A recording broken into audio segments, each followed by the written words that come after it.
আসসালামু আলাইকুম।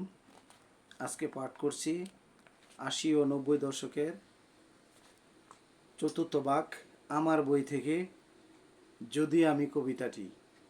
অনেক সুন্দর ছন্দে মিলিয়ে একটি কবিতা, যেই কবিতাটি লিখেছিলেন শামসুর রহমান। সেই কবিতাটি পাঠ করছি। যদি আমি।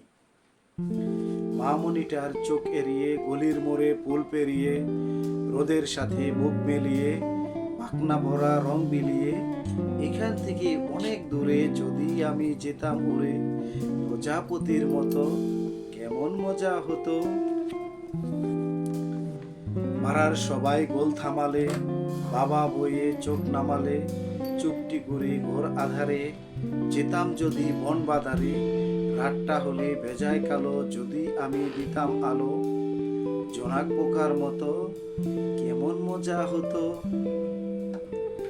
রাত দুপুরে ঘুম পালালে, তারার রানী দ্বীপ জ্বালালে, দরজা খুলে এক নিমেষে যেতাম যদি দেশ বিদেশে, যেতাম যদি ঘোড়ায় চড়ে টক বগিয়ে তেপান্তরে, লাল কমলের মতো কেমন মজা হতো। অনেক সুন্দর একটা কবিতা, যেটা আমরা পড়েছি কিন্তু এখনো বলতে পারিনি। কে কে আছেন এই বইয়ের পাঠক শিক্ষার্থী জানাবেন।